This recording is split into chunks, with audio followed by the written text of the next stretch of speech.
देश नीति, केवल सच्ची और पक्की खबरें। दोस्तों, बिहार की राजनीति को लेकर जो दावे किए जा रहे हैं, जो उलट पुलट करने की बात कही जा रही है कि नतीजे उलट देंगे, नतीजे पलट देंगे, ऐन वक्त पर खेला हो जाएगा, ये जो बातें कही जा रही है दोस्तों, इसका अंतिम निर्णय आने में अब महज 24 घंटे से भी कम वक्त बाकी रह गया है। 24 घंटे से भी कम वक्त बाकी रह गया है और समझ लीजिए कि बिहार में कुछ ही घंटों के मेहमान या तो नीतीश, बीजेपी और जेडीयू की सरकार, या फिर कुछ ही घंटों का मेहमान वो दावा होगा दोस्तों जो महागठबंधन की तरफ से किया जा रहा है। अभी किसका पलड़ा भारी दिख रहा है, कौन दावा कर रहा है, क्या दावा कर रहा है, किसके दावे में कितना दम नजर आ रहा है, सब कुछ इस खबर में आपको बताने की कोशिश करेंगे दोस्तों। जानकारी आपको देंगे, आकलन आप खुद कीजिएगा। नमस्कार, मेरा नाम है जयंती झा और आप देख रहे हैं देश नीति। दोस्तों, बिहार में फ्लोर टेस्ट होने वाला है और बिहार विधानसभा का 12 फरवरी को शुरुआत है बिहार विधानसभा सत्र की। सत्र के पहले दिन अविश्वास प्रस्ताव जो है वो लेकर आया जाएगा और वो अविश्वास प्रस्ताव जो लेकर आया जा रहा है वो स्पीकर के खिलाफ लाया जा रहा है। पता चल जाएगा कि स्पीकर के खिलाफ ये जो अविश्वास प्रस्ताव लाया जा रहा है उस पर मुहर लगेगी कि नहीं, क्योंकि कायदे से अगर देखा जाए तो सुप्रीम कोर्ट के कानून के मुताबिक अविश्वास प्रस्ताव तभी लाया जा सकता है जब आपके पास बहुमत का आंकड़ा हो। आपके पास 122 का आंकड़ा है या नहीं है, यह आपको साबित करना पड़ेगा। अब जाहिर सी बात है, देखिए कि अगर अविश्वास प्रस्ताव लाया जा रहा है एनडीए की तरफ से, जैसा कहा जा रहा है अभी तक, तो वो तो दावा कर रही है कि हमारे पास 128 विधायक हैं, 122 का बहुमत है, 128 विधायक हैं, यानी बहुमत से ज्यादा आंकड़ा है हमारे पास। मगर दूसरी तरफ महागठबंधन की तरफ से दावा किया जा रहा है कि वो तभी अविश्वास प्रस्ताव ला सकते हैं जब 122 का आंकड़ा हो। तो क्या महागठबंधन को यह उम्मीद है कि एनडीए के पास जो 128 की संख्या बताई जा रही है वो 128 रहने वाली नहीं है?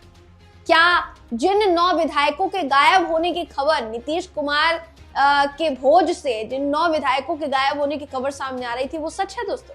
क्या वो 9 के 9 विधायक जाकर आरजेडी में शामिल होने वाले हैं या महागठबंधन में शामिल होने वाले हैं? सवाल इस वक्त ये उठ रहा है। देखिए, अगर बात की जाए जेडीयू की, उसके पास 45 विधायक है। 45 में से 36 विधायक मंत्री श्रवण कुमार के आवास पर भोज में पहुंचे थे, बाकी के 9 विधायक दोस्तों गायब रहे, ऐसा कहा गया। दूसरी तरफ बात की जाए जीतन राम मांझी की, जिनका एक और पक्ष लिखा जा रहा है कि जीतन राम मांझी कुछ खेला कर सकते हैं एन वक्त पर, उनसे भी मुलाकात हो रही है महागठबंधन के नेताओं की। तो हालांकि मांझी की तरफ से कहा गया है कि हम जहां हैं वहीं रहेंगे, हम गरीब बेशक हैं लेकिन हम पाला नहीं बदलते। नीतीश कुमार पर भी एक तरीके से तंज हो सकता है ये, लेकिन जीतन राम मांझी कह रहे हैं कि हम नहीं जाएंगे। अगर मान लीजिए जीतन राम मांझी नहीं भी मुकरते हैं दोस्तों, तो वो जो 9 विधायक जिनके गायब होने की खबर सामने आ रही थी, अगर मान लीजिए वो पलट जाते हैं तो क्या ये खेला नहीं हो जाएगा? क्या ये बिहार की राजनीति में खेला नहीं हो जाएगा दोस्तों? सबसे जरूरी बात यह है, देखिए 110 विधायक टोटल बताए जाते हैं महागठबंधन के पास, अगर आप उनके सहयोगी दलों के साथ मिलाकर सारे आंकड़ों की पर गौर फरमाए तो। लेकिन टोटल अभी जो विधायक बताए जा रहे हैं, कुछ निर्दलीय विधायक मिलाकर और कुछ और विधायक मिलाकर 114 बताए जा रहे हैं। अगर 114 भी हो गए हैं तो मान लीजिए कि तकरीबन 9 विधायक, 8 से 9 या 9, तकरीबन 10 विधायक आप मान के चलिए, 10 विधायक, 9 से 10 विधायक जो है कम से कम महागठबंधन को चाहिए अपने पूरे बहुमत का आंकड़ा पार करने के लिए। अब अगर बहुमत का आंकड़ा पार हो जाता है तो जाहिर तौर पर जो सरकार इतनी मशक्कत के बाद बनी वो सरकार गिर जाएगी।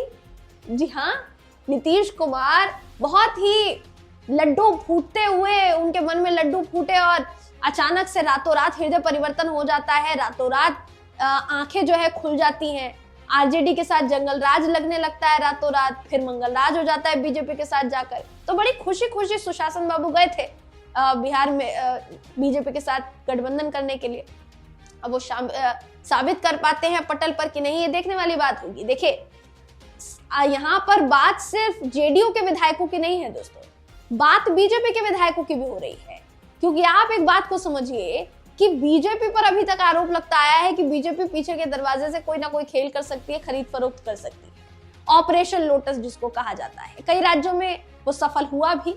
अगर आप बात करेंगे महाराष्ट्र की, अगर आप बात करेंगे मध्य प्रदेश में एक समय सरकार गिराने की, कर्नाटक में एक समय सरकार गिराने की, तो वो ऑपरेशन लोटस काम किया भी। लेकिन क्या अब ऑपरेशन लोटस पर ऑपरेशन लालटेन भारी पड़ने वाला है? सवाल अब ये पूछा जा रहा है। कहा जा रहा है एनडीए एक चक्रव्यूह बना रहा है, एनडीए गठबंधन, लेकिन दूसरी तरफ महागठबंधन भी कोई कम नहीं है, उनकी तरफ से भी पूरा चक्रव्यूह तैयार कर लिया गया है। उनका दावा है कि हमारे 79 के 79 विधायक जो है हमारे साथ है। 19 विधायक माफ कीजिएगा कांग्रेस के, उनको हैदराबाद से बुला लिया गया है, तेजस्वी के आवास पर ठहरेंगे। तो कांग्रेस के विधायक हो चाहे फिर वो आरजेडी के विधायक हो, सबके सब अपने अपने विधायकों को बचा बचा कर रख रहे हैं दोस्तों, पीछे के दरवाजे से कोई लपक ना ले जाए।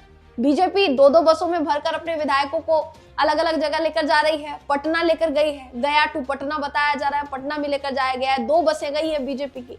कुल मिलाकर बीजेपी को भी डर ये सता रहा है कि कहीं हमारे साथ ही खेला ना हो जाए। यानी आप कह सकते हैं दोस्तों कि चुनाव में जो होना होगा वो तो होगा, लेकिन फ्लोर टेस्ट में वो जो अभी फिलहाल आशंका जताई जा रही है वो होगा या नहीं होगा, इस पर सबकी निगाहें देखिए टिकी हुई है। आरजेडी सांसद मनोज झा ये कह चुके हैं, खेला उन्होंने शुरू किया, खत्म हम करेंगे। ये कहने का मतलब क्या था, इस पर भी सबकी निगाहें टिकी है। यानी आप कह सकते हैं दोस्तों, इस निष्कर्ष पर आप आ सकते हैं कि फ्लोर टेस्ट से पहले बिहार की राजनीति गरमाई हुई है। कुछ भी हो सकता है, अगले आने वाले 24 घंटे बिहार में बहुत भारी पड़ने वाले हैं हर एक पार्टी पर। किसी एक पार्टी की बात नहीं कर रहे हैं, हर एक पार्टी पर हर तरफ से दावे हो रहे हैं कि वो खरीदने की कोशिश कर रहे हैं, उन्होंने खरीद डाले, उन्होंने साथ ले लिया, उन्होंने साथ पा लिया। ऐसे में सवाल ये उठता है कि क्या कोई बड़ा खेल होगा। इस खबर पर दोस्तों आपकी राय क्या है, आप कमेंट करके जरूर बताइएगा। अगर आपको ये वीडियो पसंद आया हो तो वीडियो को लाइक कीजिए, शेयर कीजिए, चैनल को सब्सक्राइब करना बिल्कुल भी ना भूलें। फिर मुलाकात होगी आपसे अगली वीडियो में, तब तक के लिए नमस्कार। आपका एक सब्सक्राइब हमारे लिए महत्वपूर्ण है। देश नीति को अभी सब्सक्राइब करें और बेल आइकन को दबाना ना भूलें।